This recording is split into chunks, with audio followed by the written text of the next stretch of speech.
and welcome to another 5-minute webinar. I am your host, Adam. Please be sure to tweet your questions and comments to hashtag 5minutes. Our presenter today is Mick Jolly of Karate Quest. Mick, what is your big idea? Well, great question there, Mr. Adam.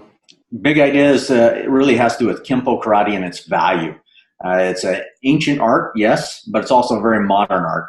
So in other words, it's evolved. There's a little quote down here that says that it's like water. It constantly changes its path from one practitioner to the other. And that is very, very true. It's ever evolving because we want to be tailored to the individual and tailored to the time. However, the principles stay the same from the art's origin, from coming out of China to Hawaii and China via Okinawa to Hawaii and combined, and then with an American influence today with what we understand of medical and other things, always evolving and being incorporated into the art. It makes it even a more robust and powerful art today, perhaps, than it was 1,000 years ago. Next slide, please. So what are the primary methods of teaching Kenpo Karate? Well, we have three areas that are in the breakdown here. One is the basics. You have to understand some basics. And of course, we're talking here a little bit about the basics of stances, strikes, movements, and whatnot, and proper technique. But there's also basics of understanding anatomy.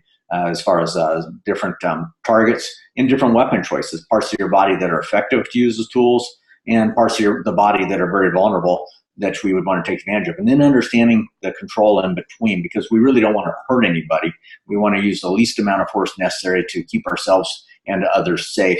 So understanding some of the basics of anatomy together with the techniques of the art are combined in order to have somebody be successful in their acquisition of martial arts knowledge as it applies to Kenpo.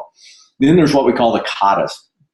Now, we have only one kata in the way we do Kenpo, the Chinese Kenpo version that we do through the IKCA and whatnot. But long story less long, what we do is we have a kata that's made up of a series of small self-defense sequences. So in other words, these self-defense techniques or drills that we do for dealing with different types of attacks, whether it be somebody a grab, a punch, or hold that's being done against us, multiple attackers, whether there's weapons involved or other things.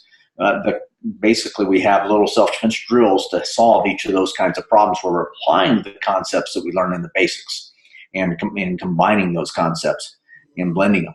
And then as we progress, those techniques being placed together in a chain, so to speak, give us what we call the master form. And that master form allows for us to cover all of the self-defense techniques and concepts for multiple attackers, individual attackers, different weapon choices, etc., but all in one very unique form that we call the master form because it has all of the master key movements in it as far as the art is concerned.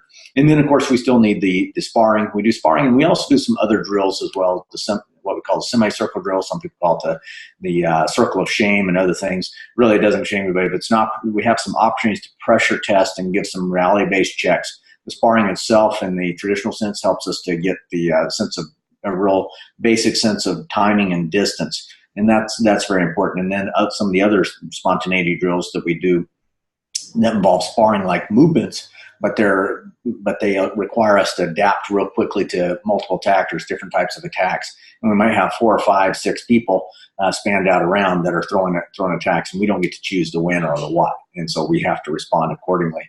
And that helps us come up to a higher level of self-defense skill. So, why would that all be important? The real thing that makes it important is that it's going to teach us to be our very best. And through learning self-defense action, we're learning also self-discipline and self-confidence and self-respect. And as we go through those developments, or the personal development that takes place in our skill building, we acquire these other attributes. As we acquire these attributes, well, we're less likely to ever be in a conflict because, again, there's that confidence there that I can take care of myself. So I'm not worried that I have to be overly aggressive. But I also don't have to worry about being taken advantage of so much, right? Because if I can take care of myself, others will hopefully sense that and avoid that. Anyhow, I appreciate you taking time out for this 5-minute webinar to learn a little bit about Kenpo and why it's important. If you have other questions, please, next slide. Go ahead and reach out to us at Karate Quest Studio, and we'd be happy to help you out with any questions or that you may have. If you want to come by, take a look, or you want to reach out to us by phone, 360-312-4110. Please do. We're here to serve you. Take care. All right, so that's all we have for today. Again, please be sure to tweet your questions and comments to hashtag 5minutes. Mick, thank you for joining us. Thank you.